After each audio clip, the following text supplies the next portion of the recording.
तो राम राम सभी लोगों को। एंड राम राम सब लोगों को अक्षय तृतीया का जो हमने स्पेशल राम राम सभी लोगों प्रोग्राम जिसमें हमने विष्णु सहस्त्र नाम का पाठ किया था, वो आप सभी लोगों को बहुत अच्छा लगा होगा और आप सब लोगों ने मेरे जैसे बहुत आनंद उठाया होगा। तो बहुत अच्छा लगा।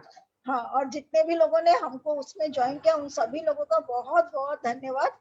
तो हमने जो लास्ट क्लास किया था वो हमारे को लास्ट फ्राइडे को किया था और हमने उसमें 300 दोहा तक पढ़ लिया था, यानी कि जहां पर हमने ये पढ़ लिया था कि दशरथ जी के पास में दूत चले गए हैं और दूत जाकर के दशरथ जी को ये खबर सुनाते हैं कि श्री रामचंद्र जी ने धनुष जो है उसके ऊपर प्रत्यंचा चढ़ा ली है और अब उनका विवाह सीता जी के साथ में, शर्त के अनुसार उनका विवाह सीता जी के साथ में होगा।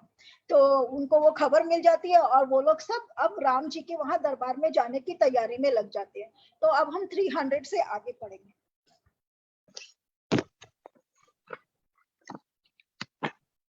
सबके उर निर्भर हर्षु पूरित पुलक शरीर, कबहि देखिबे नयन भरी, राम लखन दो वीर। सबके हृदय में अपार हर्ष है और शरीर पुलक से भरे हैं।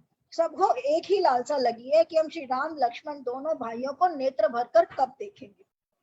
गरजय गज घंटा धुनि घोरा, रथ वच बासी हिंस चहु ओरा, निदरी घनहि धूम घुरमरही निशाना, निज पराई कछ सुनी न काना। हाथी गरज रहे हैं और उनके घंटों की भीषण धरी हो रही है। चारों ओर रथों की गरगराहट और घोड़ों की हिनहिनाहट हो रही है। बादलों का निरादर करते हुए नगाड़े घोर शब्द कर रहे हैं। किसी को अपनी पराई कोई बात कानों से सुनाई नहीं देती। महावीर भूपति के द्वारे रज होई जाई पघान पबारे, चढ़ी अटारिन देखिए नारी, लिए आरती मंगल थारी।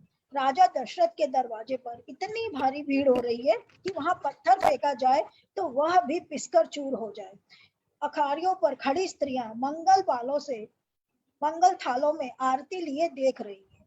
गावहि गीत मनोहर नाना, अति आनंद न जाई बखाना, तब सुमंत्र दुई चंदन साजी, जोते रवि है निंदक बाजी। और नाना प्रकार के मनोहर गीत गा रही है। उनके अत्यंत आनंद का बखान नहीं हो सकता।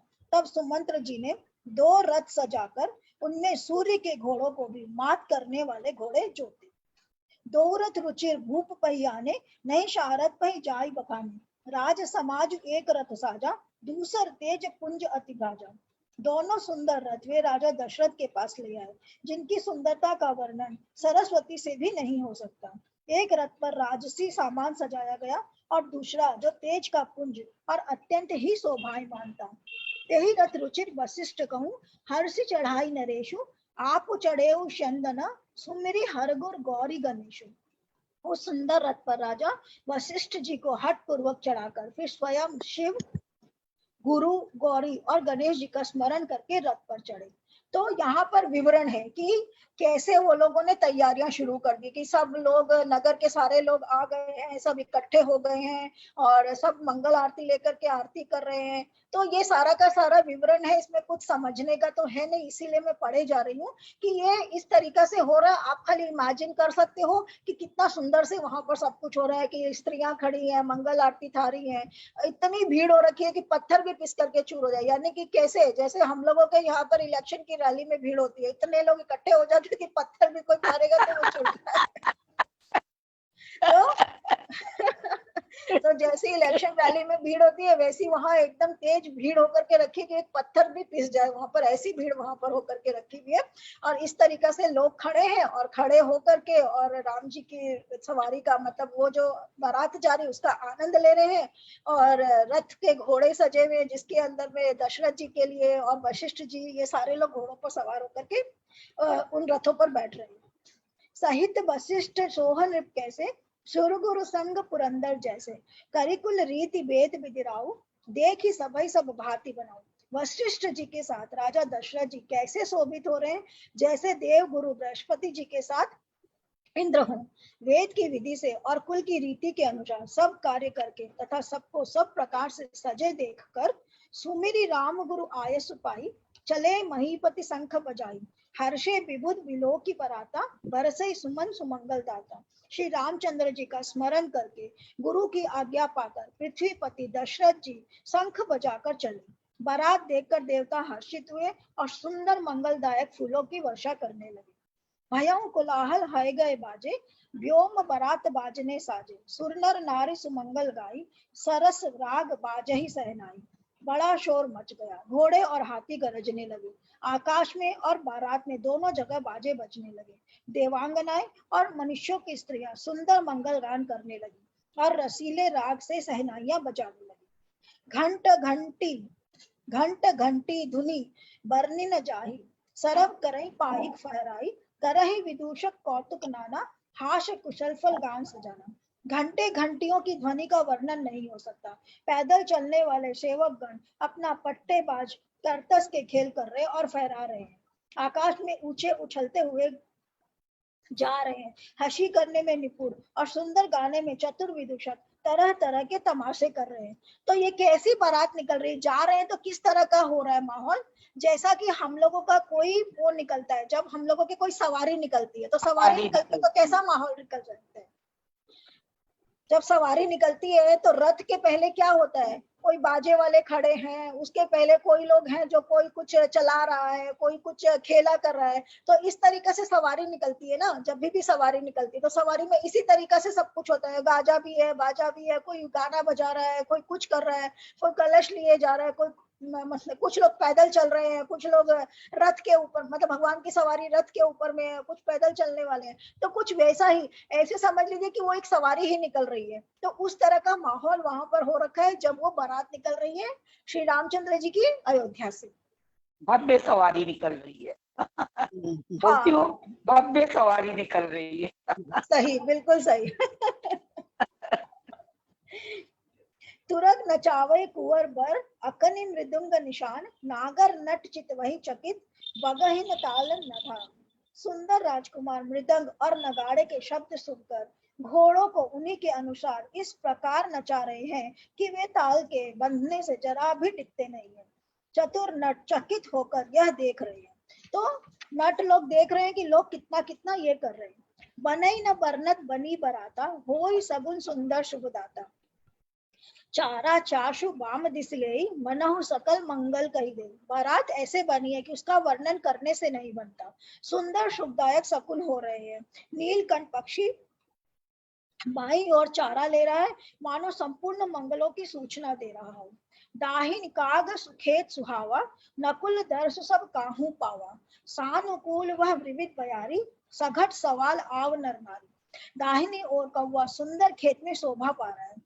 नेवले का दर्शन भी सब किसी ने पाया। तीनों प्रकार की हवा अनुकूल दिशा में चल रही है। श्रेष्ठ स्त्रियां भरे हुए घड़े और गोद में बालक लिया।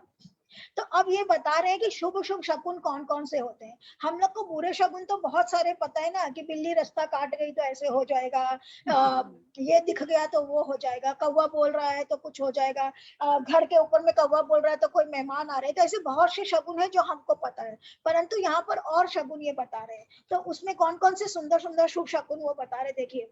नीलकंठ पंछी बाई और चारा ले रहा है, यानी कि नीलकंठ जो पंछी है वो बाई तरफ में कुछ चुग रहा है, कुछ खा रहा है, तो वो एक शुभ शकुन है, मानो संपूर्ण मंगलों की सूचना दे रहा हो। ठीक है। दाहिनी और कौवा सुंदर खेत में शोभा पा रहे हैं।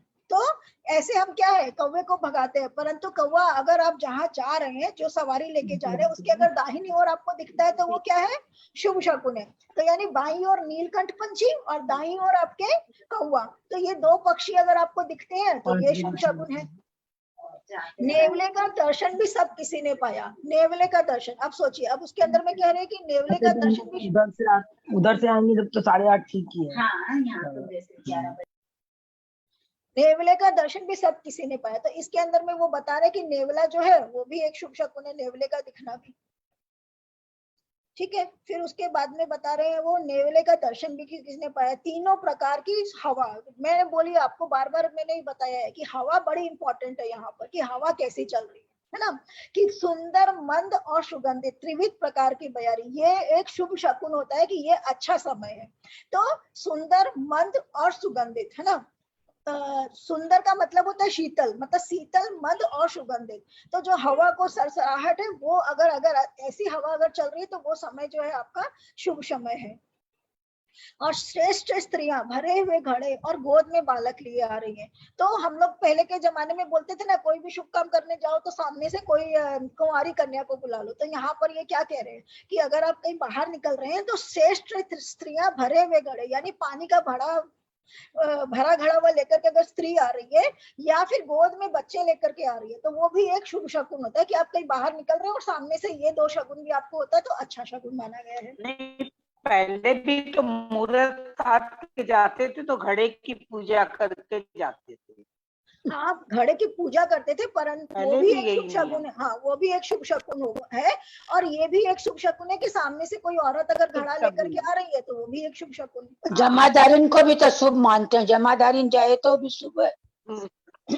अच्छा आंटी, वो मुझे पता नहीं है, तो वो भी शुभ होता है। हाँ, जमादारिन भी सामने से मिले तो बोले शुभ है। अच्छा अच्छा, ओके ओके, अच्छा है, हमें एक बात और पता चली। और ये कह रहे हैं, लोवा फिरी फिरी दरसु दिखावा, सुर भी सनमुख शिशु ही पियावा, मृगमाला फिरी दाहिनी आई, मंगल गण जन दीन दिखाई। और क्या सुंदर बता रहे हैं, लोमड़ी फिर फिर कर दिखाई दे रही है। लोवा यानी लोमड़ी, तो लोमड़ी बार बार दिख रही है, मतलब एक बार नहीं दिख रही है, बार बार लोमड़ी के दर्शन हो रहे हैं। ऐसे लोमड़ी को क्या बोलते हैं, चालाक बोलते हैं, परंतु लोमड़ी का दर्शन इसके अंदर में शुभ बता रहा है। गाय सामने खड़ी बछड़ों को दूध पिला रही है। अगर सामने गाय बछड़े को दूध पिलाती हुई दिख रही है तो शुभ है। खाली गाय नहीं, गाय बछड़े को दूध पिलाती हुई दिखे तो शुभ है। हरिणों की टोली घूम कर दाहिनी ओर को गई। हरिणी की टोली घूम कर दाहिनी ओर को क्या गई, मतलब क्या हुआ, जैसे बिल्ली रास्ता काटती वैसे हिरणों की टोली ने रास्ता काटा, है ना। तो वो कह रहे कि हिरणों की टोली इनके बाईं तरफ से निकल करके दाईं ओर को चली गई, यानी कि रास्ता काटा। तो हिरणों की टोली ने जब रास्ता काटा तो वो भी शुभ हुआ। मानो सभी मंगलों का समूह दिखाई दिया। तो इतने सारे उन लोगों को शुभ शगुन हो रहे हैं कि भैया जो काम में जा रहे हैं वो बड़ा अच्छा काम है, इतने सारे शुभ शगुन उनको दिखाई दिए। क्षेम करी कर क्षेम विशेषी, श्यामा बाम सु तरु पर देखी, सन्मुख आयऊ दधि और मीना, कर पुस्तक दई विप्र पवीना। अब और कौन से शुभ शगुन बोले, क्षेम करी सफेद सिर वाली चील, मतलब चील जो होती है, चील जो होती है वो सफेद सिर वाली, जनरली जो चील होती है वो ब्राउन कलर की होती है ना। तो यहाँ जो चील है वो है, मैं म्यूट कर, हाँ, तो यहाँ जो चील है वो है सफेद रंग के सिर वाली चील। तो वो वाली चील अगर दिखती है, और विशेष रूप से क्षेम कल्याण कह रही है, अगर सफेद रंग की चील अगर आपको दिखती है तो विशेष रूप से शुभकारी है। श्यामा बाई और सुंदर पेड़ पर दिखाई पड़ी। श्यामा यानी कि कोयल, तो वो कोयल कहाँ दिखाई पड़ रही है, सुंदर पेड़ पर वो भी दिखाई पड़ी। दही मछली और दो विद्वान ब्राह्मण हाथ में पुस्तक लिए हुए सामने आए। और क्या क्या चीजें सामने में, दही मछली और दो विद्वान ब्राह्मण। दही मतलब कोई दही बेचने जा रहा होगा या कोई दही पिलो रहा होगा, तो उस टाइप से दही वाला जो एक है दही। मछली यानी कि कोई मछली लेकर के, मछली को पकड़ करके तालाब से लेके जा रहा होगा तो मछली। और दो विद्वान ब्राह्मण यानी कि दो जो पढ़े लिखे ब्राह्मण है वो भी सामने से, यानी कि उल्टी दिशा से आप इधर से जा रहे हैं और इधर से वो तीनों चीजें आपको दिखाई दे रही है कि आपको क्रॉस करके जा रही है इधर से। तो ये तीनों भी अच्छे शगुन बता रहे हैं इसमें। मंगलमय कल्याणमय अभिमत फलदातार, जनु सब स्वाचे हो नहीं भये शगुन एक बार। सभी मंगलमय कल्याणमय और मनोवांछित फल देने वाले शकुन मानो सच्चे होने के लिए एक ही साथ हो। तो इतने सारे शुभ शकुन दिखाई दे रहे हैं, तो वो लोग कह रहे हैं कि इतने शुद्ध शकुन दिख रहे हैं, इससे अच्छा तो और कुछ हो ही नहीं सकता है। मंगल सगुन सुगम सब ताके, सगुन ब्रह्म सुंदर सुत जाके, राम सरिष बर दुल्हिन सीता, समधि दशरथ जनक पुनीता। स्वयं सगुन ब्रह्मा जिसके सुंदर पुत्र हैं, उसके लिए सब मंगल शगुन होने, मंगल शकुन सुलभ है। चाहा रामचंद्र जी सरीखा दूल्हा और सीता जी जैसे दुल्हन है, तथा दशरथ जी और जनक जी जैसे पवित्र समधी हैं। सुने अस ब्याहु सगुन सब नाचे, अब किन्ने बिरंची हम साचे, यही विधि किन्न बरात पयाना, हाय गए गाजई हने निशाना। ऐसा ब्याह सुनकर मानो सभी शकुन नाच उठे और कहने लगे, अब ब्रह्मा जी ने हमको सच्चा कर दिया। इस तरह बारात ने प्रस्थान किया। घोड़े हाथी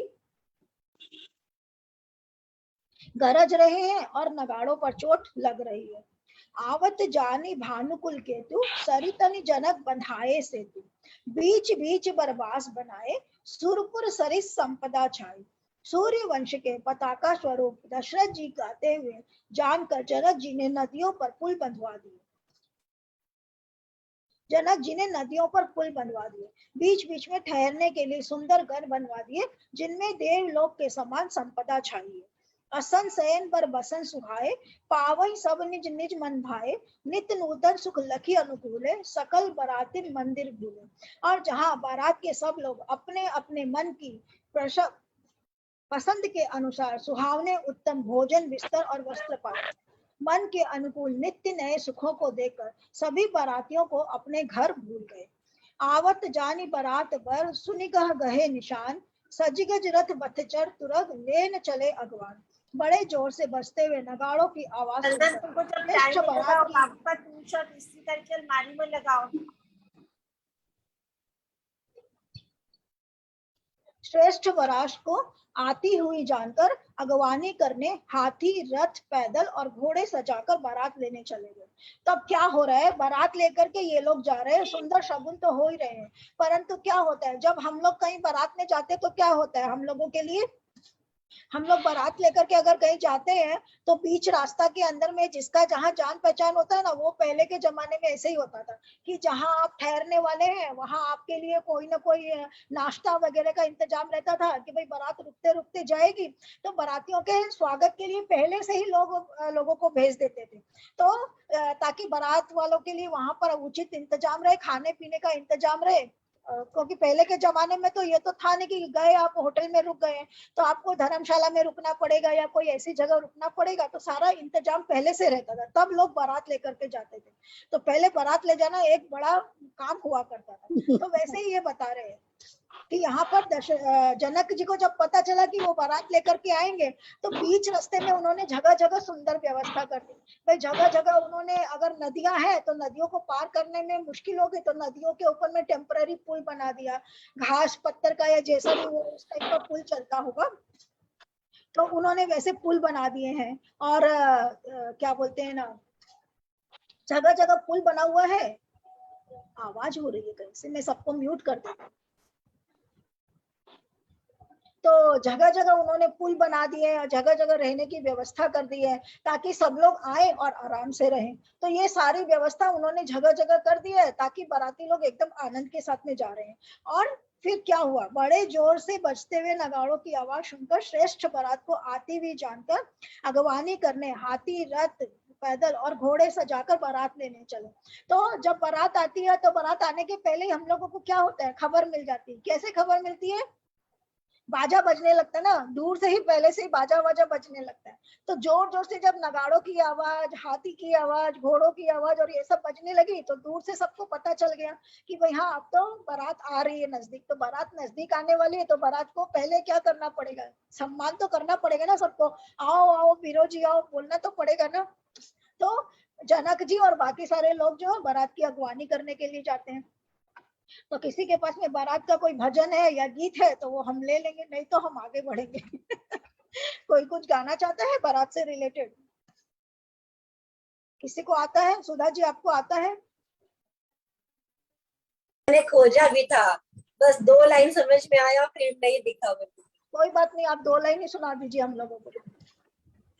राम जी की अजब बारात अवध से मिथिला चली, राम जी की अजब बारात अवध से मिथिला चली, बिन दूल्हे के बारात से मिथिला चली, बिन दूल्हे के बारात अवध से मिथिला चली। नहीं कर पाएंगे, बस 4 लाइन। धन्यवाद सुधा जी, धन्यवाद। अनीता आपको आता है कोई भजन? हाँ हाँ है, वो एक लोकगीत भजन है इसका फेमस, मतलब हाँ, तो लोकगीत सुनाओ जो ये। होते थे ना उसी टाइप का भजन। हाँ बताइए, हाँ। सुनाइए। आज मिथिला नगरिया निहाल सखिया, आज मिथिला नगरिया निहाल सखिया, चारों दुल्हा में बड़का कमाल सखिया, चारों दुल्हा में बड़का कमाल सखिया, माथे मणि मोरिया हुआ, मोनिया कोरिया कुंडल सोहे कनुआ कारे कारे कजरा रे जुलमी नयनवा कारे कारे कजरा रे जुलमी नयनवा लाल लाल चंदन चमके भाल सखिया लाली लाली चंदन चमके भाल सखिया चारों दुल्हा में बड़का कमाल सखिया चारों दुल्हा में बड़का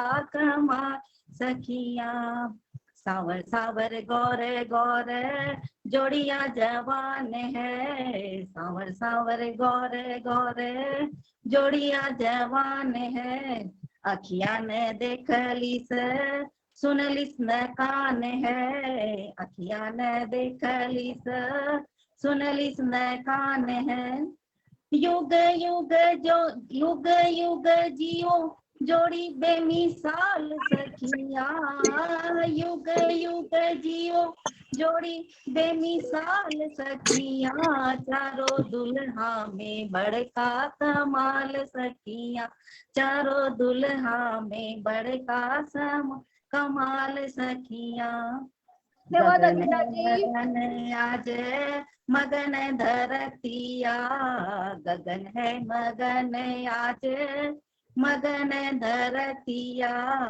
देखी देखी दुल्हा की सांवरी सूरतिया देखी देखी दुल्हा की सांवरी सूरतिया बाल वृद्ध नर नारी सब बेहाल सखिया बाल वृद्ध नर नारी सब बेहाल सखिया चारों दुल्हा में बड़का कमाल सखिया चारों दुल्हा में बड़का कमाल सखिया। धन्यवाद अनीता जी, धन्यवाद। बहुत ही सुंदर भजन था और हम सब ने बहुत इंजॉय किया। और एक आज बहुत ही सुंदर भजन रमा जी के पास भी है, तो वो हम थोड़ा सा और आगे पढ़ने के बाद में फिर रमा जी से वो वाला भजन सुनेंगे। तो आज यहाँ पर हम लोगों का मास परायण का 10वां विश्राम खत्म हुआ है। तो 10वां विश्राम तक अब बारात जो है वो जनक जी के द्वारे पहुंच गई है। तो अब इसके आगे का हम लोग ले लेते हैं।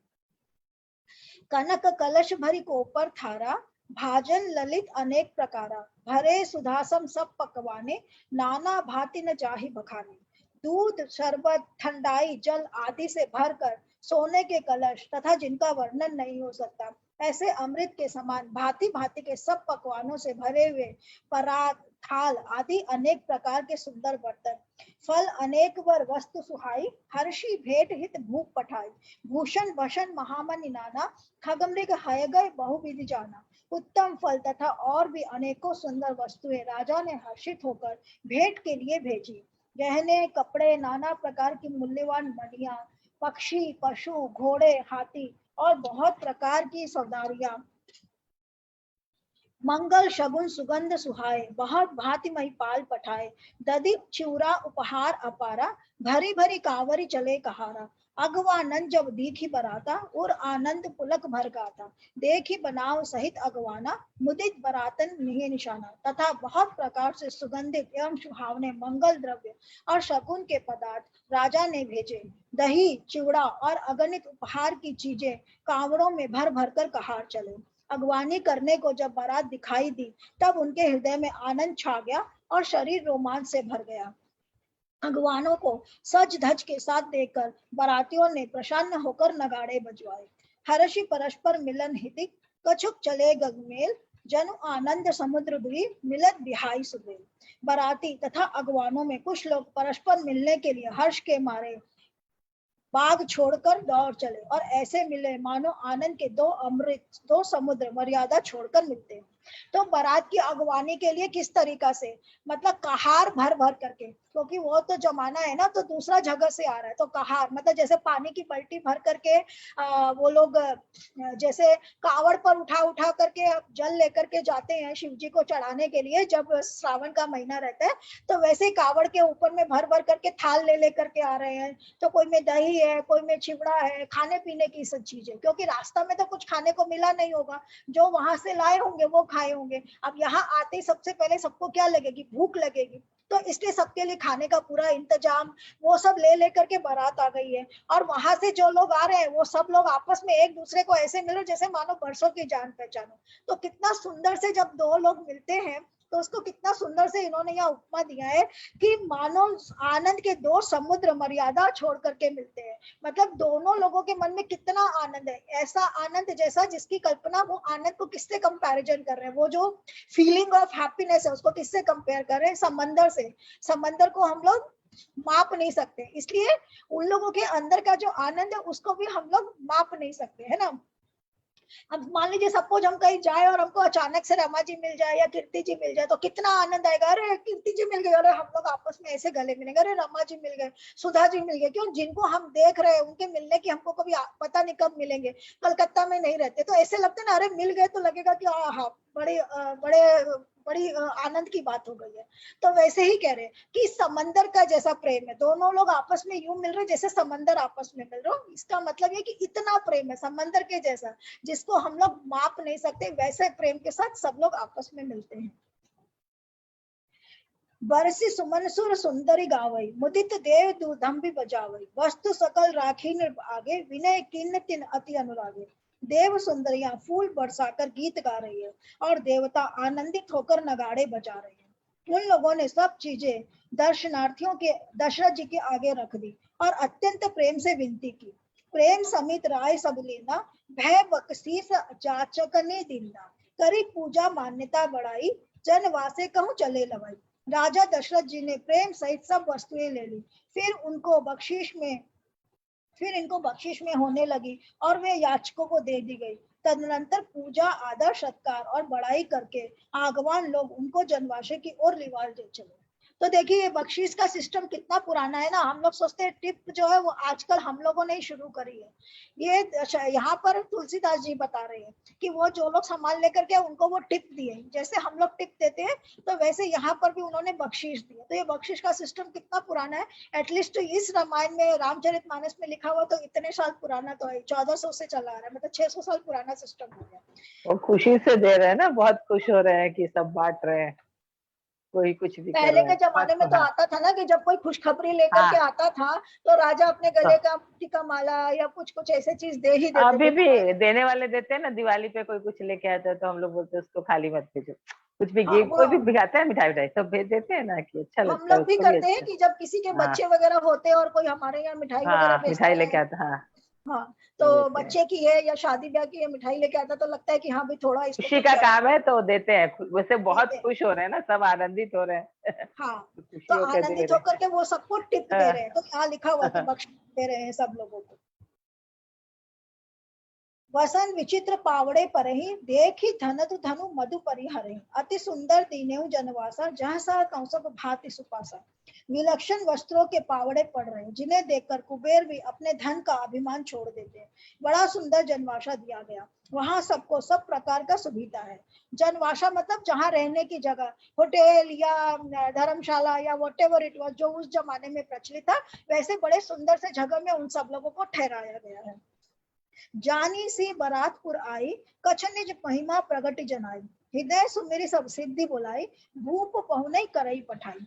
सीता जी ने बारात जनकपुर में आई जानकर अपनी कुछ महिमा प्रकट करके दिखलाई, हृदय में स्मरण कर सब सिद्धियों को बुलाया और उन्हें राजा दशरथ जी की मेहमानी करने के लिए भेजा। तो यहाँ पर ये तुलसीदास जी का इमेजिनेशन है ये कि चूंकि राम और सीता जो है वो विष्णु और लक्ष्मी जी के अवतार हैं, तो अगर लक्ष्मी जी हैं तो उनके हाथों में सारी सिद्धियां हैं, तो इसलिए वो ये कह रहे हैं कि वो अपनी महिमा दिखा रही है, यानी कि एज ए लक्ष्मी वो अपना जो अपने पुराने जन्म के जो सखियां हैं या अपना जो सिद्धि लोग हैं उनको बुला करके और अच्छे से व्यवस्था करा दी उन्होंने कि पिता ने तो की है as a Lakshmi, she also can do lots of things. तो वो उन्होंने भी बहुत सारा इंतजाम वहां पर अलग से किया है। निज निज वास बिलो की बरात, सीधी सब इसे आयऊ अग्नि, गई जहां जनवास, लिए संपदा सकल सुख, सुरपुर भोग विलास। सीता जी की आज्ञा सुनकर सब स्त्रियां जहां जनवासा था वहां सारी संपदा सुख और इंद्रपुरी के भोग विलास को लिए हुए चली गई। तो जैसे उन्होंने बुलाया वैसे उनकी सारी की सारी जो उनके अंडर में जो लोग थे वो लोग चली गई। निज निज बाल बिलो की बराती, सुर सुख सकल सुलभ सब भांति, विभव वेद कछ को न जाना, सकल कनक कर बर कर ही बखाना। बारातियों ने अपने अपने ठहरने के स्थान देखे तो वहां देवताओं के सब सुखों को सब प्रकार से सुलभ पाया। इस ऐश्वर्य का कुछ भी भेद कोई जान न सका, सब जनक जी की ही बड़ाई कर रहे हैं। तो इतना सुंदर और इतना ऐश्वर्य वाला वो जनवासा हो गया था कि वो इंद्र से भी ज्यादा सुंदर था, और सब लोगों को देख देख करके लग रहा था कि जनक जी ने बहुत अच्छी व्यवस्था करी है हमारे रहने की और ठहरने की। सी महिमा रघुनायक जानी, हर से हृदय हेतु पहचानी, पितु आगमनु सुनत दो भाई, हृदय न अति आनंद समाई। श्री रघुनाथ जी यह सब सीता जी की महिमा जानकर और उनका प्रेम पहचान कर हृदय में हर्षित हुए। पिता दशरथ जी के आने का समाचार सुनकर दोनों भाइयों के हृदय में महान आनंद समाता न था। तो ये सीता जी ने ऐसा वहां पर लोगों को भेजा, ये किसको पता चल गया? विष्णु जी, रामचंद्र जी को पता चल गया। क्यों? है तो अल्टीमेटली दोनों विष्णु और लक्ष्मी है, तो उनके बताए बिना इनको बात पता चल जाती। कैसे पता चल जाती है? टेलीपैथी होता है ना, हमारे मदर के साथ टेलीपैथी होती है कि नहीं होती है? आपको जैसे कोई प्रॉब्लम होती है ना, आपकी मदर को पता चल जाता है। आपके बच्चों को कुछ होता है ना, आपको यहाँ बैठे बैठे यहाँ पर अनइजीनेस होने लगेगा। तो ये टेलीपैथी कहाँ से आ रही है ना? मन से मन मिला हुआ है। तो वैसे ही ये बता रहे यहाँ पर कि रामचंद्र जी का और सीता जी का मन, या विष्णु जी और लक्ष्मी जी का मन ऐसा मिला हुआ है कि लक्ष्मी जी कुछ करती है तो विष्णु जी को पता चल जाता है, सीता जी कुछ कर रही है तो रामचंद्र जी को ऑटोमेटिकली पता चल जाता है। और रामचंद्र जी और इनको पता चल गया है कि मेरे पिता आ गए हैं। अब इनको मन कर रहा है कि हम जाएं अपने पिता के पास मिलने के लिए, कि उनको खबर मिल गई है। तो जनवासे में वो लोग पहुंच गए हैं। सकुच ने कही न सकत गुरु पाही, पित दर्शन लालच मन माही, विश्वामित्र विनय बड़ी देखी, उपजा और संतोष विशेष। संकोच वश वे गुरु विश्वामित्र जिसे कह नहीं सकते थे, परंतु मन में पिताजी के दर्शनों की लालसा थी। विश्वामित्र जी ने उनकी बड़ी नम्रता देखी तो उनके हृदय में बहुत संतोष उत्पन्न हुआ। अब इन लोगों को मन कर रहा है कि हमारे माता पिता आए हैं तो हम मिलने को जाए, बिकॉज जब वो लेकर के गए तो उनकी आयु कितने वर्ष की थी उस वक्त? उसमें लिखा हुआ है कि कुछ 12 साल के ये लोग थे। तो 12-13 साल का जो छोटा बच्चा होगा, बच्चे लोगों को क्या होगा? मम्मी पापा आए तो मिलने के लिए जाना है। तो वैसे इन लोगों को भी मन कर रहा है, परंतु जब तक गुरु आज्ञा नहीं देंगे तब तक ये लोग कैसे जाए? क्योंकि पहले के जमाने में गुरु तो सबसे ज्यादा बड़ा होता था। तो ये लोग सकुचा रहे हैं, और इन लोगों का वो ह्यूमिलिटी देख करके, इन लोगों की विनम्रता देख करके विश्वामित्र जी को लगा, अच्छा लगा कि हाँ भाई इनके संस्कार बहुत अच्छे हैं। हर्षि बंधु दो हृदय लगाए, पुलक अंग अंबक जल छाए, चले जहां दशरथ जनवासे, मनहु सरोवर पियो को पियासे। प्रसन्न होकर उन्होंने दोनों भाइयों को हृदय से लगा लिया। उनका शरीर पुलकित हो गया और नेत्रों में जल भर आया। वे उस जनवासे को चले जहां दशरथ जी थे, मानो सरोवर प्यासे की ओर लक्ष्य करके चला हो। तो देखिए कितनी सुंदर उपमा है कि दशरथ जी, रामचंद्र जी और लक्ष्मण जी, वो लोगों का मन कैसा हो रखा है? जैसे प्यासे की ओर लक्ष्य करके चलाओ। अगर कोई प्यासा हो तो वो क्या चीज ढूंढता है? पानी का कुआं ढूंढता है या नदी ढूंढता है जहां जाकर के वो पानी पी सके, है ना? तो वैसा वाला फीलिंग है उन लोगों का कि उन लोगों को अपने पिता के दर्शन की वैसी वाली ही प्यास है जैसे कि प्यासे को पानी की प्यास होती है। तो उनका ये भाव समझ करके विश्वामित्र दोनों को लेकर के जनवासे की ओर जाते हैं।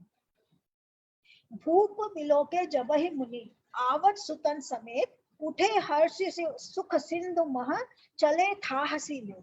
जब राजा दशरथ जी ने पुत्रों सहित मुनि को आते देखा तब वे हर्षित होकर उठे और सुख के समुद्र में था हसी लेते हुए चले। सुख के समुद्र में था हसी लेते चले, मतलब क्या हुआ यहाँ पर? बहुत सुंदर सा विवरण है। कोई किसी को समझ में आया? समुद्र में था हसी लेते हुए चले, मतलब क्या हुआ? समंदर जो होता है वो क्या होता है? हमेशा समंदर के अंदर में क्या आते रहते हैं? समंदर के अंदर में ज्वार भाटा ये सब। आप कुछ कह रहे मीतू? नहीं, वही बोले कि वेव्स आते रहते हैं जैसे, तो ये था मेरे ख्याल से रुकना, इसकी गति, वेव्स की गति जब रुकी है तब। करेक्ट, एकदम सही कहा आपने। तो वैसे ही है कि समंदर में जैसे ज्वार भाटा और सब टाइम पर समंदर में क्या होता है, लहरों का उफान आते रहता है, परंतु जब लहर नहीं आती तो समंदर क्या होता है, एकदम शांत हो जाता है। तो दशरथ जी के मन में जब से रामचंद्र जी और लक्ष्मण गए थे विश्वामित्र जी के साथ में, तब से उनके मन के समंदर में क्या उठ रही थी, लहरें उठ रही थी। बिकॉज वो बहुत ज्यादा वो थे कि मेरे बच्चों का क्या होगा, उनको लेकर के चले गए हैं, वो जिंदा वापस आएंगे कि नहीं आएंगे, इतने विकट राक्षसों के पास गए हैं। और अब उनको ये भी पता चल गया था कि भाई मेरे बच्चों ने जो है वो धनुष पर प्रत्यंचा चढ़ा दिया। तो जब तक उनको मिले नहीं तब तक उनको शांति कैसे पड़े, है ना। हमको जब तक अपने बच्चों से मिलेंगे नहीं शांति नहीं पड़ती है। जब कुछ पता भी लग जाता है, बुरा पता लगे तो भी शांति नहीं पड़ती है, अच्छा पता लगे तो भी शांति नहीं पड़ती। तो इसीलिए वो कह रहे हैं कि उनके मन को शांति नहीं पड़ी थी। तो जब जैसे वो उन लोग को देखे वैसे ही उनके मन में समंदर में अचानक से शांत हो गया, मतलब उठती हुई लहरें जो है वो एकदम अचानक में थम सी गई। तो ये बड़ा सुंदर सा उनका मेटाफर जो मैं बोलती हूँ, इसीलिए मैं कहती हूँ कि तुलसीदास जिससे बड़ा कवि नहीं है। इतनी सुंदर उपमाएं हैं, मुझे पढ़ने में इतना आनंद आते रहता है। मुझे पता नहीं और लोगों का क्या हाल होता है, मगर मुझे बड़ी खुशी होती है और बड़ा आनंद आता है इसको पढ़ने में। मुनि ही दंडवत खिन्न महिषा, बार बार पद रजधरी शीशा, कौशिक राव लिए उरलाई, कही आशीष पूछ कुसलाई। पृथ्वीपति दशरथ जी ने मुनि की चरण धूलि को बारंबार सिर पर चढ़ाकर उनको दंडवत प्रणाम किया। विश्वामित्र जी ने राजा को उठाकर हृदय से लगा लिया और आशीर्वाद देकर कुशल पूछी। ठीक है। अब वो दशरथ बेचारे दशरथ जी भी पहले अपने बच्चों को जाकर के नहीं मिल पा रहे, पहले उनको क्या करना पड़ रहा है, पहले वो विश्वामित्र जी को प्रणाम कर रहे हैं और उनको उठा करके उनसे पहले मिल रहे हैं। क्यों, ये सब प्रोटोकॉल है जो पहले के जमाने में लोगों को करना पड़ता था। मुनि दंडवत करत दो भाई, देख नृपति उर सुख न समाई, सुत ही लाए दुसह दुख मेटे, मृतक शरीर प्राण जनु भेटे। फिर दोनों भाइयों को दंडवत प्रणाम करते देखकर राजा के हृदय में सुख समाया नहीं। पुत्रों को हृदय से लगाकर उन्होंने अपने दुसह दुख को मिटाया, मानो मृतक शरीर को प्राण मिल गए। अब उनको कैसा फीलिंग हो रहा है दशरथ जी को, मानो मृतक शरीर को प्राण मिल गए। जब दोनों अपने बच्चों को उन्होंने, जो उनके दोनों बच्चे जब उनको प्रणाम करे तो उन्होंने उनको उठा करके गले से लगा लिया और उनको कैसा शांति मिला, जैसे कि प्राण को, जैसे कि जान आ गई। अभी तक मरे हुए थे और अब जाके शरीर में जान है। हाँ भाई, अब दोनों को मिल लिया, दोनों को गले लगे लिया, कलेजे को ठंडक पहुंच गई। जो हम लोग बोलते ना कलेजे को ठंडक पहुंचना, तो वो उनके कलेजे को ठंडक पहुंचती है। पुनि वशिष्ठ पद सिर तन्नाए, प्रेम मुदित मुनिबर उरलाए, विप्र वृंद बंदे दुहु भाई, मन भावती असीशे पाए। फिर उन्होंने वशिष्ठ जी के चरणों में सिर नवाया। मुनि श्रेष्ठ ने प्रेम के आनंद में ही उन्हें हृदय से लगा लिया। दोनों भाइयों ने सब ब्राह्मणों की वंदना की और मन भाए आशीर्वाद पाए। भरत सहानुज किन्न प्राणानवा, लिए उठाए लाई उरनामा, हर्षे लखन देखे दो भ्राता, मिले प्रेम परिपूरित गाता। भरत जी ने छोटे भाई शत्रुघ्न सहित श्री रामचंद्र जी को प्रणाम किया। श्री राम जी ने उन्हें उठाकर हृदय से लगा लिया। लक्ष्मण जी दोनों भाइयों को दर्शित हुए और प्रेम से परिपूर्ण होकर शरीर से उनको मिले। तो भाई लोग आपस में गले मिल रहे हैं, यही है इसके अंदर। पुरजन परिजय जाति जन जाचक मंत्री मीत, मिले जथाविधि सबहि प्रभु, परम कृपाल विनीत। तदनंतर परम कृपालु और विनयी श्री रामचंद्र जी अयोध्या वासियों, कुटुंबियों, जाति के लोगों, याचकों, मंत्रियों और मित्रों सभी से यथा योग्य मिले। फिर वो रामचंद्र जी क्या मिल रहे हैं, सब लोगों से मिल रहे हैं। वो भावी राजकुमार है ना, उनको पता है कि भावी राजकुमार वही है। तो वो क्या कर रहे हैं, प्रोटोकॉल। अब फादर से मिलनी है तो अब क्या कर रहे हैं, जितने भी गुरु है, मंत्री है और जितने भी पराती लोग हैं, सब लोगों से मिलेंगे। क्यों, जब तक आप सबसे मिलो नहीं तब तक लोगों को पता कैसे चले ना। तो आप होने वाले राजकुमार है तो आपको कुछ प्रोटोकॉल है जो निभाने हैं। तो ये वो सारे के सारे प्रोटोकॉल अब निभा रहे हैं। राम ही देखी बारात जुड़ानी, प्रीति की रीत न जाति बखानी, नृप समीप सोहई सुतचारी जनुधन धर्माधिक तनुधारी। श्री रामचंद्र जी को देखकर बारात शीतल हुई। जो बारात में लोग आए थे वो लोग उनको देख करके उनके भी कलेजे को ठंडक पहुंच गई, है ना। बारात शीतल हुई मतलब क्या हुआ, सबके कलेजे को ठंडक पड़ गई। हाँ भाई, अब इनका दर्शन हो गया, अब ये हमारे राजकुमार जो है वो सकुशल है। तो सारे बारातियों को ठंडक पहुंची। राजा के वियोग में सबके हृदय में जो आग जल रही थी वह शांत हो गई, ठीक है ना। प्रीति की रीति का बखान नहीं हो सकता। राजा के पास चारों पुत्र ऐसी शोभा पा रहे हैं मानो अर्थ, धर्म, काम और मोक्ष शरीर धारण किए हुए हों। तो ये लोगों को देखने से वैसा वाला फीलिंग आ रहा है जैसे चारों चीज अटेन कर लेते हैं। जो जिसको चारों चीजों पर, जितना भी हमारे अंदर में मोह माया ये सब के ऊपर में जब आपका वो हो जाता है, जब आप उसको ऊपर में विजय पा लेते हो तो कैसा होता है, संतोष, है ना। किसी किसी को देख करके आपको देखने से ही लगता है कि हे भगवान ये बड़ा संतोषी है, इसके चेहरे पे एक अलग ही तेज है, वैसा वाला चीज उन लोग को फीलिंग आ रहा है। सुतन समेत दशरथ ही देखी मुदित नगर नर नारी विशेषी। सुमन बरसे सुर नहीं निशाना नाक नटी नाचही करी गाना। पुत्रों समेत दशरथ जी को देखकर नगर के स्त्री पुरुष बहुत ही प्रसन्न हो रहे हैं। देवता फूलों की वर्षा करके नगारे बजा रहे हैं और अप्सराएं गा गा कर नाच रही है।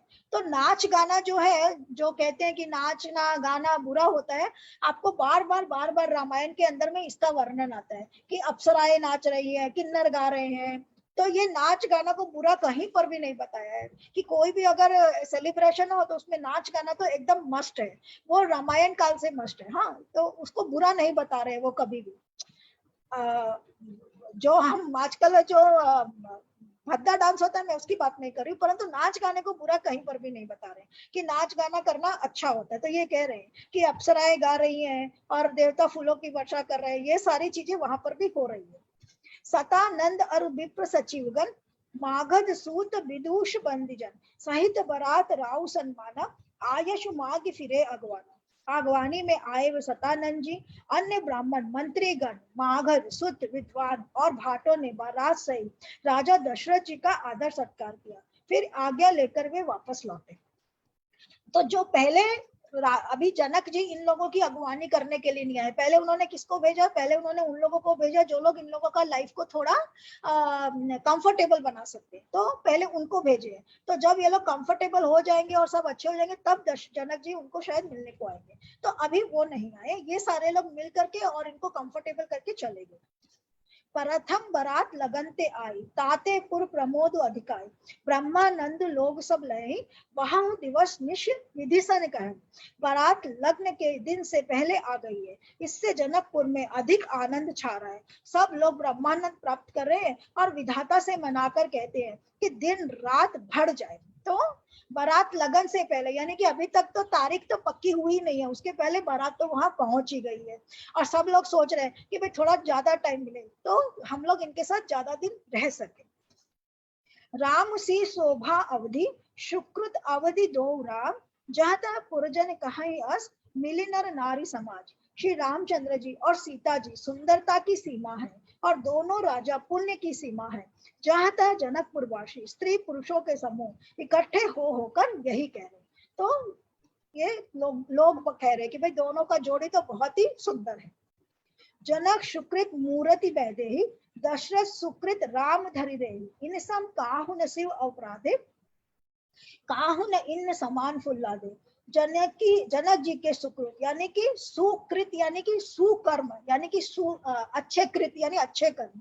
तो जनक जी के अच्छे कर्मों की मूर्ति जानकी जी है, यानी कि जैसे जनक जी अच्छे कर्म वाले हैं वैसे ही जानकी जी हैं, और जैसे दशरथ जी अच्छे कर्म वाले अच्छे कर्म फल वाले हैं वैसे ही राम जी हैं। ये सब लोग कह रहे हैं और इनके समान किसी ने शिव जी की आराधना नहीं की और न ही इनके समान किसी ने फल ही पाया। यानी कि किसने, जनक ने और राजा दशरथ, ये दोनों ही शिव जी के बहुत बड़े उपासक हैं। तो जनक जी ने उपासना करके क्या पाया, शिव जी का धनुष पाया, और दशरथ जी ने शिव जी की उपासना करके किसको पाया है,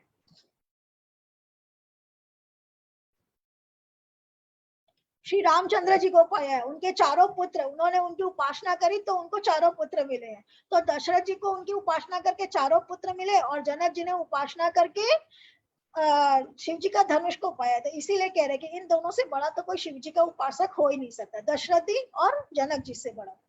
इन सम को न भयो जग माही, है नहीं कतहु होने नाही। हब सब सकल सुकृत कै आनी, भय जग जननी जनकपुर वासी। इनके समान जगत में न कोई हुआ है, न कहीं है और न होने का ही है। हम सब भी संपूर्ण पुण्यों की राशि है, जो जगत ने जन्म लेकर जनकपुर के निवासी हुए हैं। जिन जानकी राम छवि देखी, को सुकृति हम सरिष विशेषी। पुनि देखब रघुबीर विवाहु, लेब भली विधि लोचन लाहू। और जिन्होंने जानकी जी और श्री रामचंद्र जी की छवि देखी है, हमारे शरीर का विशेष पुण्यात्मा कौन होगा। और अब हम श्री रघुनाथ जी का विवाह देखेंगे और भली भांति नेत्रों का लाभ लेंगे। ये नगर के लोग कह रहे हैं आपस में। कहा ही परस्पर कोकिल बहनी, ए ही विवाह बड़ लाभ सुनैनी। बड़े भाग विधि बात बनाई, नयन अतिथि हो यही दो भाई। कोयल के समान मधुर बोलने वाली स्त्रियां आपस में कहती हैं कि हे सुंदर नेत्रों वाली, इस विवाह में बड़ा लाभ है। बड़े भाग्य से विधाता ने सब बात बना दी है। वे दोनों भाई हमारे नेत्रों के अतिथि हुआ करेंगे। हमारे नेत्रों के अतिथि हुआ करेंगे मतलब क्या, कि भाई अब सीता जी का विवाह श्री राम जी से हो जाएगा, तो अब हम दोनों को हमेशा ही देख पाएंगे। अगर विवाह नहीं होता तो रामचंद्र जी चले जाते, फिर वो लोग दोनों को साथ में नहीं देख पाते। इसलिए कह रहे कि नेत्रों के अतिथि, कितना सुंदर वर्ड है ना, कि हमारे नेत्रों के अतिथि बनेंगे वो लोग दोनों। आपने कभी यूज करते हैं इस तरह के वर्ड्स, कितने सुंदर सुंदर इसमें वर्ड्स हैं कि हमारे नेत्रों के अतिथि होंगे, कि खाली हमारे नहीं, हमारे नेत्रों के अतिथि होंगे। सब लोगों के अतिथि वो नहीं हो सकते, परंतु नेत्रों से तो हम उनको देख सकते हैं ना, तो नेत्रों के अतिथि होंगे। कितना सुंदर शब्द है कि नेत्रों के अतिथि हुआ करेंगे। 12 ही बार स्नेह बस, जनक बुलाऊ सी, लेन आए बंधु दो, कोटु काम कमिए। जनक जी स्नेह वश बार बार सीता जी को बुलावेंगे और करोड़ों कामदेव के समान सुंदर दोनों भाई सीता जी को लेने आया करेंगे। तो नगर के लोग आपस में बातें कर रही है कि भाई जनक जी अपनी बेटी को जब बुलाएंगे मायके, तो वो मायके रहने आएगी, और जब मायके रहने आएंगी तो लिवाने के लिए श्री रामचंद्र जी आएंगे फिर। तो इस तरह से हमको दोनों का दर्शन बार बार मिलता रहेगा। तो ये उनके आपस के अंदर में प्रेम भरी बातें हो रही। विविध भांति हो यही पहुनाई, प्रिय न कहाई अस सासुर माई। तब तब राम लखनई निहारी, होए सबपुर लोक सुखारी। तब उनकी अनेकों प्रकार से पहुनाई होगी। सखी ऐसा ससुराल किसे प्यारा न होगा। तब हम सब नगरवासी श्री रामचंद्र जी और लक्ष्मण जी को देखकर सुखी होंगे। सखी जस राम लखन कर जोटा, तैसे ही भूप संग तुई ठोटा। श्याम गौर सब अंग सुहाए, ते सब कहाई देख जाए। हे सखी, जैसा श्री राम जी का जोड़ा है, वैसा ही 2 कुमार राजा के साथ और भी हैं। वे भी एक श्याम और दूसरे गौर वर्ण के, उनके भी संग अंग बहुत सुंदर है। जो लोग उन्हें देख आए हैं वे सब यही कहते हैं। अब ये लोग किसके बारे में बात कर रही है? भरत और शत्रुघ्न। बिल्कुल, हाँ। तो ये लोग भरत और शत्रुघ्न के बारे में बात कर रही है कि 2 तो आए ही हैं और 2 उनके जैसे ही सुंदर और भी हैं। तो ये तो चारों के चारों बड़े ही सुंदर लोग हैं। जो राजा के जो चारों पुत्र है वे तो बड़े ही सुंदर हैं। तो ये लोग अब उनके बारे में भी बात कर रही है कि भाई 2 तो इतने सुंदर थे, अब 2 और आ गए, यानी कि एक के ऊपर में एक ऑफर, बम्पर ऑफर हो गया उनके लिए, है ना। एक के साथ एक फ्री, तो 2 के साथ 2 और फ्री मिल रहे हैं इन लोगों को। कहा एक में आज निहारे, जनु बिरंच निज हाथ सवारे। भरत राम ही की अनुहारी, सहसा लखी न सकई नर नारी। एक ने कहा मैंने आज ही उन्हें देखा है, इतने सुंदर है मानो ब्रह्मा जी ने उन्हें अपने हाथों संवारा है। भरत तो श्री रामचंद्र जी की ही शकल सूरत के हैं, स्त्री पुरुष उन्हें सहजा पहचान नहीं सकते। अब वो क्या कह रहे हैं कि भरत जो है वो दिखने में एकदम श्री रामचंद्र जी के जैसे लगते हैं, यानी कि दोनों की सूरत मिलती है। तो एक को निकालो तो दूसरा, तो वैसे दोनों जन एक जैसे हैं। तो जितने सुंदर श्री रामचंद्र जी है वैसे ही भरत है। ये लोग आपस में डिस्कशन कर रहे हैं कि दोनों कैसे हैं, उनकी मूरत कैसी है। लखनु शत्रु सूदन एक रूपा, नख सिख ते सब अंग अनुपा। मन भावई सुख बरनी न जाई, उपमा कहूं त्रिभुवन को नहीं। लक्ष्मण और शत्रुघ्न दोनों का एक रूप है। दोनों के नख से शिखा तक सभी अंग अनुपम है, सबको बड़े अच्छे लगते हैं, पर मुख से उनका वर्णन नहीं हो सकता। उनकी उपमा के योग्य तीनों लोक में कोई नहीं है। तो भाई लोग इतने सुंदर हैं कि उनकी उपमा कोई कर नहीं सकता। तो यही वो कह रहे हैं कि भाई जैसे राम और भरत एक जैसे हैं और लक्ष्मण और शत्रुघ्न वो दोनों दिखने में एक जैसे। अब यहाँ पर उसके लिए उनकी सुंदरता पर एक सुंदर सा ये है, उपमान को कह दास तुलसी कतहु कऊ कऊ को विद कहे, बल विनय विद्याशील शोभा सिंधु इनसे ए अहे, पुर नारी सकल पसारी अंचल विधि वचन सुनावही, ब्याहियों चारियों भाई यही पुर हम सुमंगल गावही। ये लोग क्या कह रहे हैं, दास तुलसी जी कहते हैं, कवि और कोविंद कहते हैं, इनकी उपमा कहीं कोई नहीं है, बस विनय विद्याशील और शोभा के समुद्र इनके समान यही है। जनकपुर की सब स्त्रियां आंचल फैलाकर विधाता को यह वचन सुनाती है कि चारों भाइयों का विवाह इसी नगर में हो और हम सब सुंदर मंगल गावे। अब वो लोग सोच रही है कि भाई रामचंद्र जी का विवाह तो होगा ही, परंतु शत्रुघ्न का विवाह भी यही हो जाए, लक्ष्मण का भी यही हो जाए, भरत का भी यही हो जाए, चारों भाइयों का विवाह यही की चारों कन्याओं से हो जाए, तो फिर चारों आएंगे। तो हमको पहले सिर्फ श्री रामचंद्र जी हमारे नेत्रों के अतिथि होते, तो चारों हमारे अतिथि होंगे।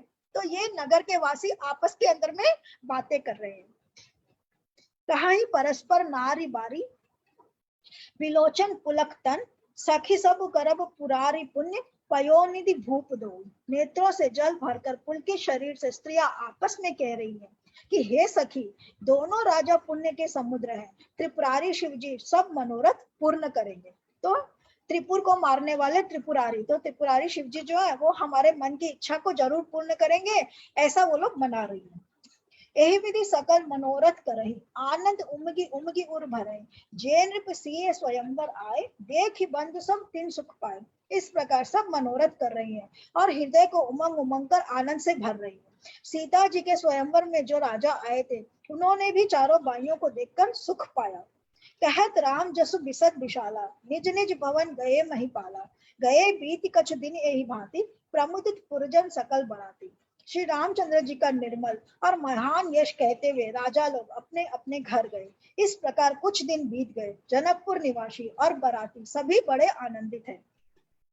मंगल मूल लगन दिनु आवा, हम ऋतु अगहन मास सुहावा, ग्रह तिथि नखतु जोग बरबारू, लगन सोह विधि किन्न विचार। मंगलों का मूल लग्न का दिन आ गया। हेमंत ऋतु और सुहावना अगहन का महीना था। हेमंत ऋतु मतलब कौन सी ऋतु हो गई? शरद ऋतु के बाद वाली। हाँ, हेमंत ऋतु जो है, हाँ हेमंत ऋतु मतलब वो ऋतु जिसके अंदर में बहुत ज्यादा ठंड पड़ती है। That will be somewhere around November December वाला। हाँ, नवंबर दिसंबर वाला, दिसंबर दिसंबर वाला जो ऋतु है वो ऋतु आ गया है, ये कह रहे हैं। और सुहावना अगहन का महीना है। अगहन का महीना मतलब कौन सा हो गया महीना? दिसंबर है, जिसको पोष बोलते हैं, पो का महीना बोलते हैं, मार्गशीर्ष महीना जो हम लोग बोलते हैं ना, मंगसीर मंगसीर के बाद वाला, मंगसीर को, हाँ नहीं मंगसीर, अगहन मंगसीर वाला होता। मंगसिर के बाद तो आपके वो आता है ना, मंगसिर के बाद तो आपके कौन सा आता है? पौष आता है, पौष महीना। तो अगहन मेरे ख्याल से मंगसिर का महीना ही होता है। नक्षत्र योग और 4 श्रेष्ठ थे। लग्न जोड़कर ब्रह्मा जी ने उस पर विचार किया। पठय दीन सारद संसोई, गनी जनक के गणकन जोई, सुनी सकल लोगन यह बाता, कहाँ ही ज्योतिषी जाहि विदाता। और उसको नारद जी के हाथ भेज दिया। जनक जी के ज्योतिषियों ने भी वही गणना कर रखी थी। जन सब लोगों ने यह बात सुनी, तब वे कहने लगे, यहाँ के ज्योतिषी भी ब्रह्मा जी से ही श्रेष्ठ है। तो श्रेष्ठ ज्योतिषी जैसा ब्रह्मा जी मुहूर्त निकालते तो कैसा मुहूर्त निकालते, वैसा ही मुहूर्त उनके भी ज्योतिषियों ने निकाला। धेन धूरी बेला विमल, सकल सुमंगल मूल, विप्रन कहूं विदेह सन, जानि सगुन अनुकूल। निर्मल और सभी सुंदर मंगल की मूल गोधुली की पवित्र बेला आ गई और अनुकूल शकुन होने लगे। यह जानकर ब्राह्मणों ने जनक जी से कहा, उपरोहित ही करेउ नर नाहा, अब विलंब कर कारण कहा, सतानंद तब सची बुलाए, मंगल सकल साज समलाए। तब राजा जनक ने पुरोहित सतानंद जी से कहा कि अब देर का क्या कारण है। तब सतानंद जी ने मंत्रियों को बुलाया। वे सब मंगल का सामान सजा करके ले आए। संघ निशान पनव बहु बाजे, मंगल कलश सगुन शुभ साजे, सभुग सुभग सुवासिनी गावही गीता, करही वेद धुनि विप्र पुनीता। शंख नगाड़े ढोल और बहुत से बाजे बजने लगे तथा मंगल कलश और शुभ शगुन की वस्तुएं सजाई गई। सुंदर सुहागिन स्त्रियां गीत गा रही हैं और पवित्र ब्राह्मण वेद की ध्वनि कर रहे हैं। लेन चले सादर यही बाती, गए जहां जनवास बराती, कौशल पति कर देखी समाजू, अति लघु लाग तिनहि सुरराजू। सब लोग इस प्रकार आनंद पूर्वक बारात को लेने चले और जहां बारातियों का जनवासा था वहां गए। जगतपति दशरथ जी का समाज देखकर उनको देवराज इंद्र भी बहुत ही तुच्छ लगने लगे। मतलब अभी तक उन लोगों ने इनका वैभव नहीं देखा है, तो जब वहां जनवासे जाते हैं तो उनका वैभव देखते हैं कि दशरथ जी का कैसा वैभव है, इतने सुंदर घोड़े, इतने सुंदर हाथी, ऐसे बहुमूल्य रत्न, सुंदर सुंदर पोशाक, वो सब जो पहने रहते हैं जिससे हम लोग किसी का वैभव देख करके समझते हैं, वैसे ही उनको लगता है कि हाँ भाई ये भी बड़े वैभव वाले और बड़े संस्कार वाले लोग हैं। भयऊ समऊ सब धारी पाऊ, यह सुनी परा निशाने ही धाऊ, गुरहि पूछी करी कुल विधि राजा, चले संग मुनि साधु समाजा। समय हो गया अब पधारिए, यह सुनते ही नगाड़ों पर चोट पड़ी। गुरु वशिष्ठ जी से पूछकर और कुल की सब रीतियों को करके राजा दशरथ जी ने मुनियों और साधुओं के समाज को साथ लेकर चले। तो जैसे हम लोगों में क्या होता है, जब बारात आती है तो बारात के पहले हम लोगों में, हमारे मारवाड़ी लोगों में तो होता है कि वो एक मूंग की थाल और उसमें चावल और रुपया रख करके लेकर के जाते हैं और बुला करके, वो शगुन होता है, शगुन होता है। तो वैसे ही यहाँ पर जब शगुन हुआ, मंगल शगुन हुआ, गोधूली की वेला के पहले ये क्या कर रहे हैं, ये लोग सब गए हैं, वहां गए हैं और जा करके उनको बोले हैं कि भाई अब समय हो गया है, तो अब आप लोग आइए, पधारिए और आकर के विवाह का सारा कार्य पूरा करिए। तो अब इसके बाद में रामचंद्र जी का विवाह होगा और अभी तक रामचंद्र जी शायद दूल्हा भी बन गए होंगे, तो उनके दूल्हा बनने का एक बहुत सुंदर सा भजन है जो रमा जी हम लोगों को सुनाने वाली हैं। तो रमा जी आप अपने आप को अनम्यूट कर लीजिए।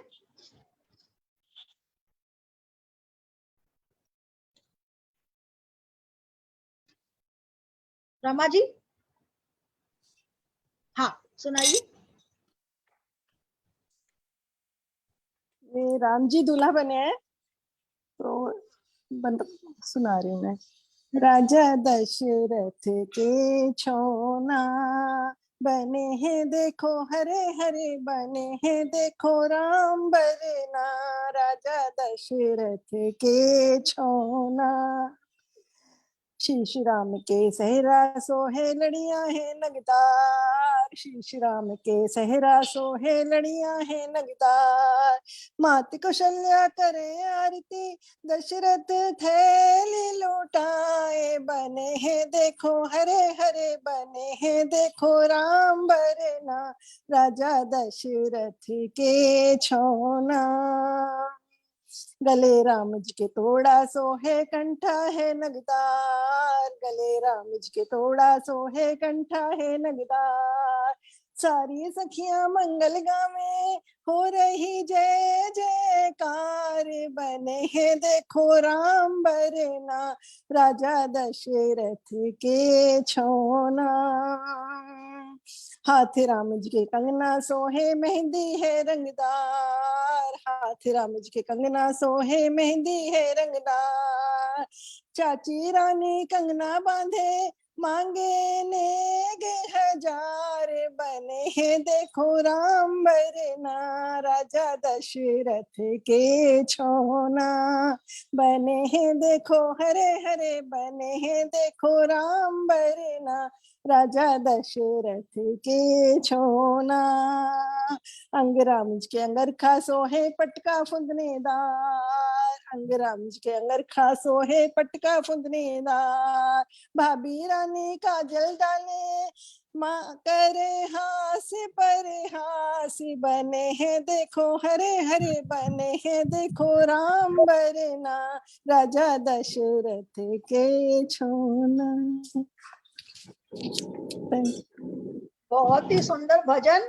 राजा दशरथ के छौना बने हैं देखो राम, दूल्हा है ना, क्या है राजा दशरथ, बरना बोलते ना, बन्ना, दशरथ के छौना देखो बने हैं राम बरना।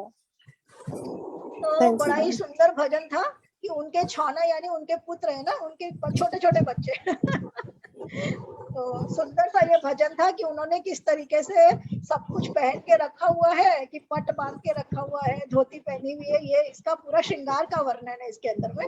तो सुंदर सा भजन है, ये भजन हम आपके साथ ग्रुप में शेयर करें।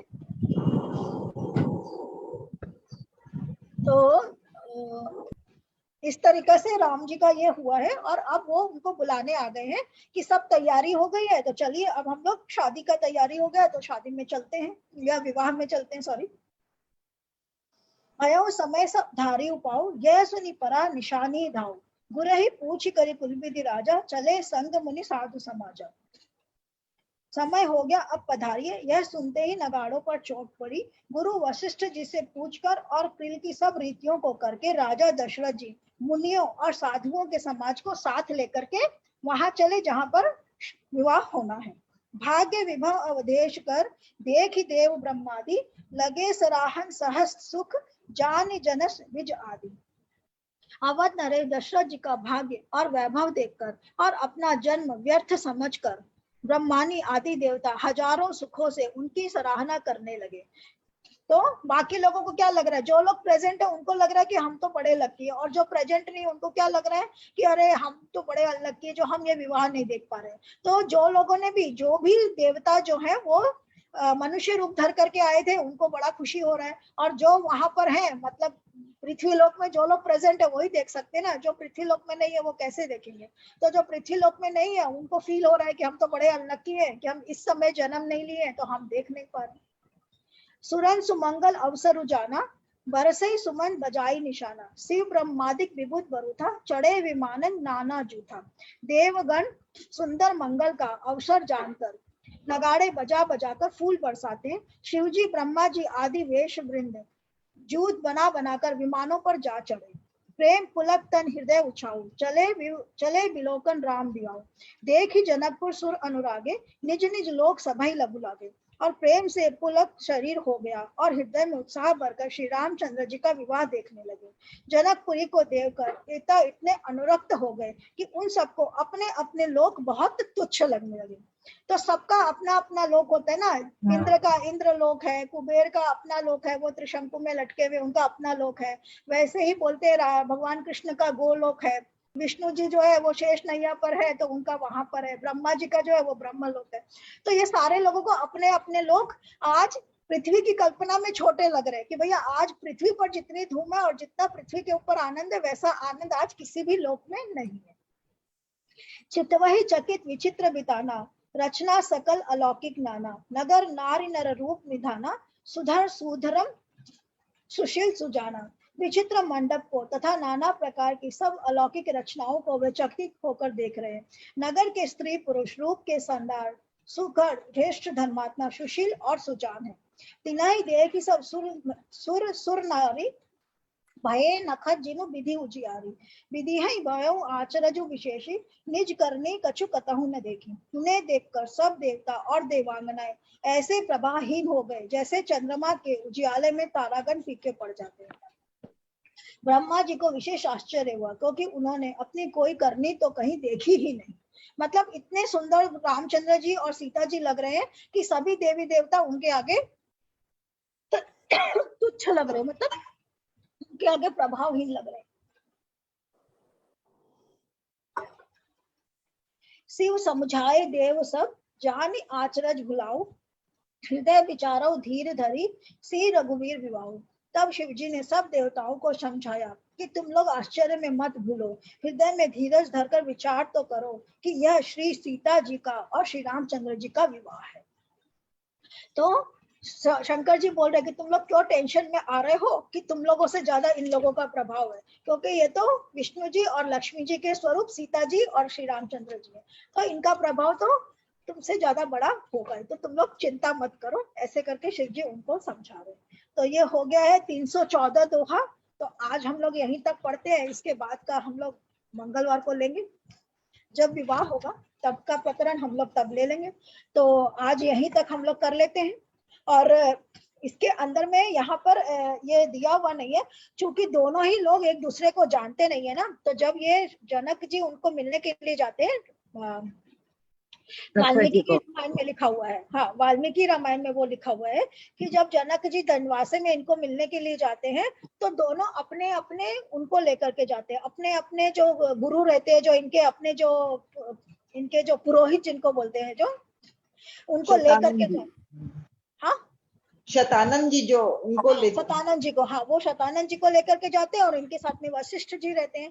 तो दोनों अपने अपने प्रधान पुरोहित को लेकर के जाते हैं। तो चूंकि दोनों एक दूसरे से अनजान है ना, और एक दूसरे को जानने का कोई रास्ता नहीं है, तो वहां पर जाने के बाद में दशरथ जी के कुल के बारे में विश्वामित्र वशिष्ठ जी जो है वो जनक को बताते हैं कि भाई आप जिनके पुत्र के साथ में अपनी बेटी की शादी करें उनका कुल कैसा है। तो उनके कुल के बारे में बताते हैं कि भाई इनके पिता दशरथ के क्या अचीवमेंट है, दशरथ के पिता अज के क्या अचीवमेंट है, अज के पिता दिलीप रहते हैं उनके क्या अचीवमेंट है, और ये तो भगीरथ के कुल से है। तो भगीरथ का पूरा कहानी बताते हैं कि भाई भगीरथ और उनके कुल के लोग और इन लोगों के क्या क्या अचीवमेंट है। तो ऐसे अच्छे कुल में आपकी पुत्री का विवाह हो रहा है, ऐसा सारा का सारा जानकारी जो है वो वशिष्ठ जो जनक जी को देते हैं। फिर जनक जी के जो वो रहते हैं शतानंद जी जो रहते हैं वो जनक जी के कुल की पूरी उनको बताते हैं कि जनक जी के पिता कौन थे, उनके पर पिता कौन थे, उनका कुल कौन से कुल से बिलोंग करता है, और उनको ये श्री राम शिव जी का जो धनुष है वो उनको कैसे मिला, उस जनक की वजह से उन्होंने ये प्रतिज्ञा क्यों रखी कि भाई ऐसा होना चाहिए। तो ये सारा का सारा वर्णन दोनों एक दूसरे को बताते हैं। और जब वर्णन बता करके जब दोनों एक दूसरे के ऊपर में भरोसा कर लेते कि हाँ भाई दोनों का कुल अच्छा है, तब वहां पानी ग्रहण की बात पक्की होती है। और जब पानी ग्रहण की बात पक्की होती है तो जनक जी वहां देखते हैं कि इनके दो, उनको बोलते हैं कि जनक जी की एक और पुत्री है उर्मिला। तो जब ये मिलने के लिए वहां जाते हैं तब ये उनसे कहते हैं कि भाई मेरी एक पुत्री का विवाह तो प्रतिज्ञा के अधीन था, सीता का विवाह प्रतिज्ञा के अधीन था, तो सीता का विवाह तो श्री रामचंद्र जी से होना ही है क्योंकि वो तो प्रतिज्ञा के अधीन है। परंतु मेरी एक और एक पुत्री उर्मिला है, उसका विवाह मैं लक्ष्मण जी के साथ करना चाहता हूँ, तो आप लक्ष्मण जी के साथ मेरी पुत्री का विवाह स्वीकार करेंगे क्या। तब वो दशरथ कहते हैं कि हाँ मैं ये विवाह मुझे स्वीकार है, आपकी पुत्री उर्मिला के साथ भी मुझे विवाह स्वीकार है। और उनका एक ब्रदर रहता है, जनक जी का ब्रदर रहता है, उसका नाम श्रुतकीर्ति या कुछ ऐसे है, तो वो नाम मैं आपको बताऊंगी। तो उसका नाम रहता है, तो उसकी दो बेटियां और रहती है, मांडवी और श्रुतिकीर्ति शत्रुघ्न की पत्नी का नाम।